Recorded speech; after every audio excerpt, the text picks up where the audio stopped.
نسیم حجازی کا ناول شاہین۔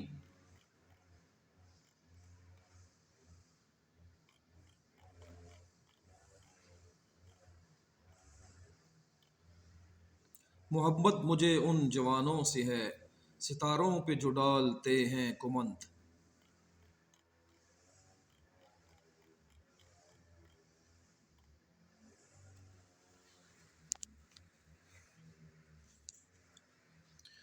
تاریخ اس بات کی شاہد ہے کہ قدرت بلا وجہ کسی قوم کو اپنے انعامات سے سرفراز نہیں کرتی اور نہ بلا وجہ اس سے اپنے عطا کیے ہوئے انعامات چھینتی ہے۔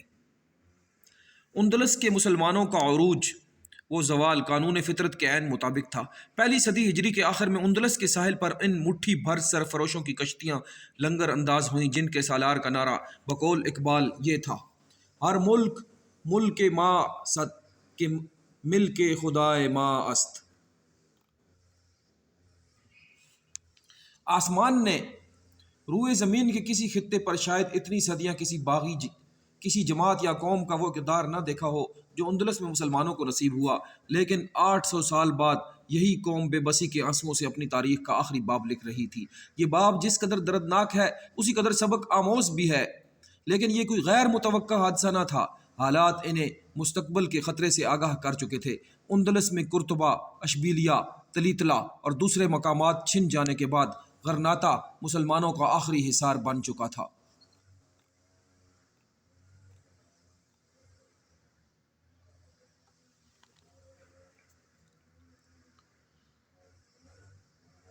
وہ دشمن کے عزائم سے واقف تھے۔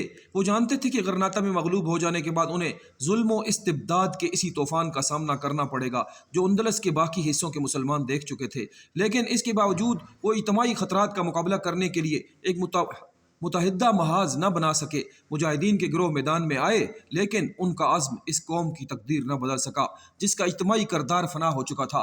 ان جان بازوں کے لیے باہر کے دشمن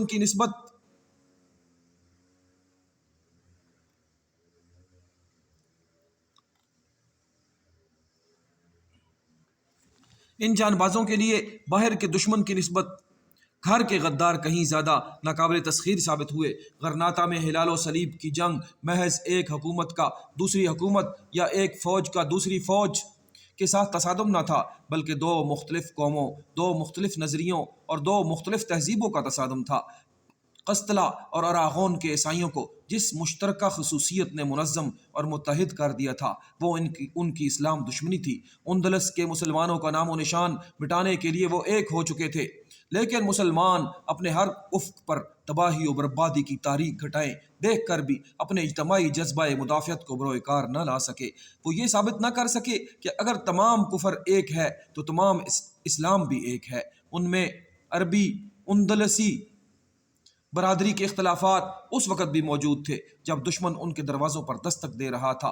اس انتشار کا نتیجہ یہ ہوا 800 برس کی حکومت کے بعد یہ عظیم قوم بے خانماں انسانوں کا ایک گروہ بن کر رہ گئی۔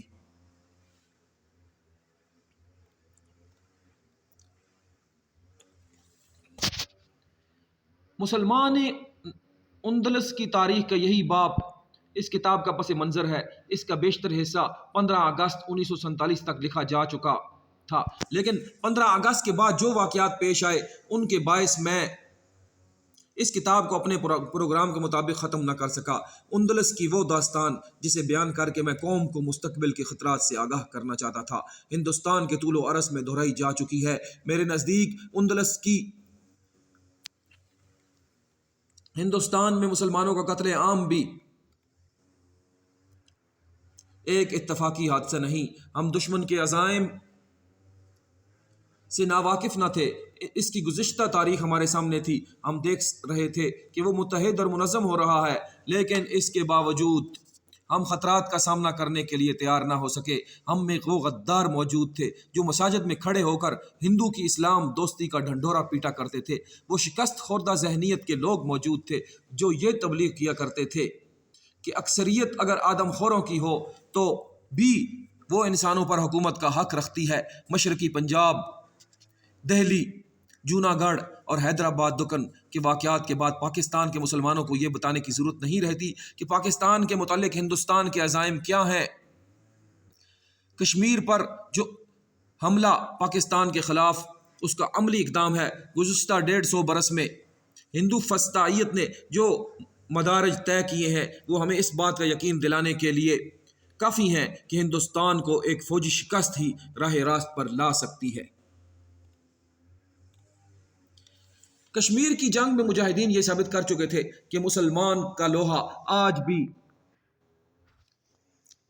ہر لوہے کو کاٹ سکتا ہے۔ محمد بن قاسم، محمود غزنوی اور احمد شاہ ابدالی کے جانشینوں کا خون ابھی تک سرخ ہے، لیکن وہ بڑی جنگ جس کی ایک تمہید ہو سکتی ہے، ایک گروہ، ایک فوج اور ایک حکومت کا دوسری فوج یا حکومت کے ساتھ تصادم نہیں ہوگا، بلکہ یہ دو قوموں، دو تہذیبوں اور دو نظریوں کا ایک فیصلہ کن معرکہ ہوگا۔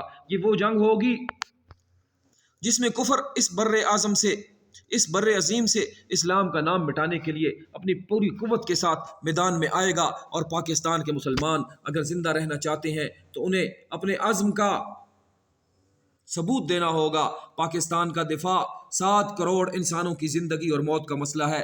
یہ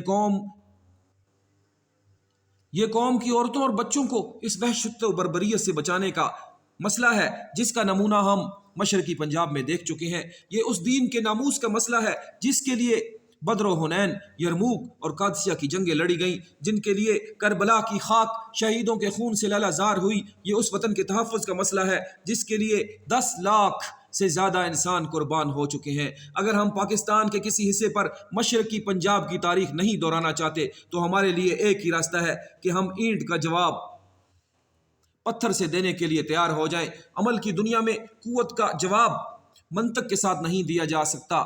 بھیڑیا فقط شیر کے فولادی پنجے کا احترام کرتا ہے۔ بھیڑیوں کی منطق سے معروف نہیں ہوتا۔ بعض لوگ یہ سمجھتے ہیں ہماری صلح جوئی اور امر پسندی سے ہندوستان اپنی جارحانہ پالیسی ترک کر دے گا، لیکن یہ خود فریبی ہے، اسی قسم کے خود فریبی جس کا شکار غرناطہ کے مسلمان ہوئے تھے۔ ہمیں یہ حقیقت ذہن نشین کر لینی چاہیے، یہ فتنہ عظیم جس سے سارے عالم اسلام اور انسانیت کو خطرہ ہے، امن کی اپیلوں، صلح کی کانفرنسوں اور بین الاقوامی عدالتوں کے دروازے کھٹکھٹانے سے نہیں روکا جا سکتا۔ دنیا میں تلوار کا جواب صرف تلوار ہی دے سکتی ہے۔ ہندوستان پاکستان کے خلاف یک کے بعد دیگرے اپنے ترکش کا ہر تیر آزمائے گا، اور اس کے جارحانہ ارادوں میں اس وقت تک تبدیلی نہیں آئے گی جب تک اسے یہ یقین نہیں ہو جاتا کہ پاکستان ایک ایسی چٹان ہے جس سے ٹکرا کر اسے سر پھوڑنے کے سوا کچھ حاصل نہیں ہوگا۔ قدرت کسی قوم کی اجتماعی اور سیاسی غلطیاں معاف نہیں کرتی۔ غرناطہ میں مسلمانوں کو ابو عبداللہ کی غداری کی سزا ملی، حیدرآباد میں وہ اس جرم کی سزا بھگت رہے ہیں کہ انہوں نے ایک بدترین ملت فروش کو قوم کا نجات دہندہ سمجھ لیا۔ کاش وہ مملکت آصفیہ کے بجائے خدا، رسول اور اسلام کا نعرہ لگاتے۔ وہ زندگی اور موت کی کشمکش میں مبتلا تھے، لیکن نظام کی متعفن اور بوسیدہ لاش ان کے گلے کا ہار بنی رہی، اور یہ لاش 30 لاکھ انسانوں کو اپنے ساتھ ہی قبرستان میں لے گئی۔ کشمیر کے مسلمان صرف اس لیے آلام و مصائب کا شکار ہو رہے ہیں کہ شیخ عبداللہ نے گاندھی کے چیلوں کو مسلمانوں کا دوست سمجھنے کی غلطی کی ہے۔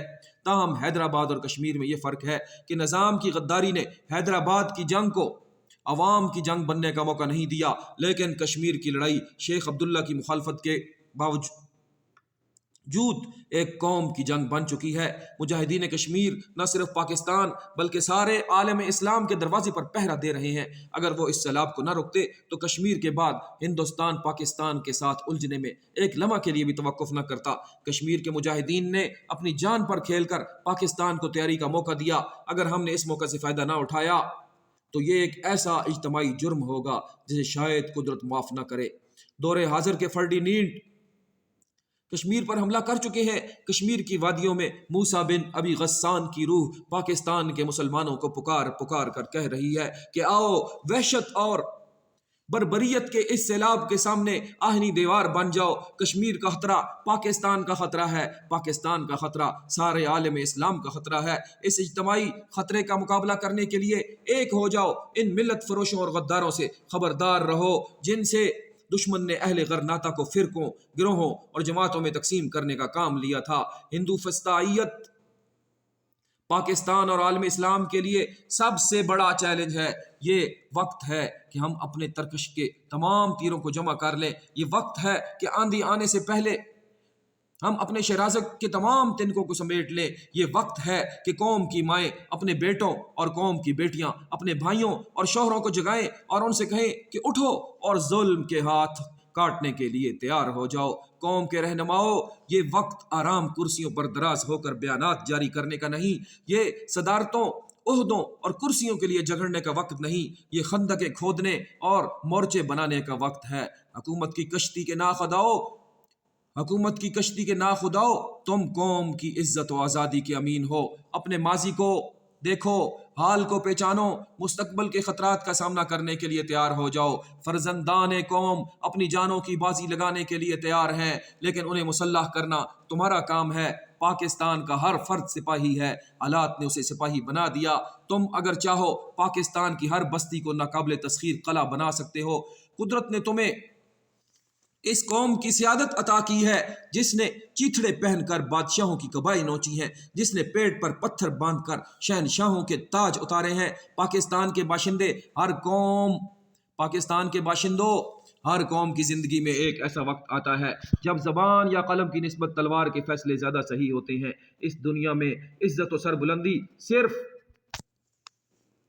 ان کے لیے ہے جو اس کی قیمت ادا کر سکتے ہیں۔ آزادی کے نخلستان صرف اس زمین پر لہلہاتے ہیں جو شہیدوں کے خون سے سیراب ہوتی ہے۔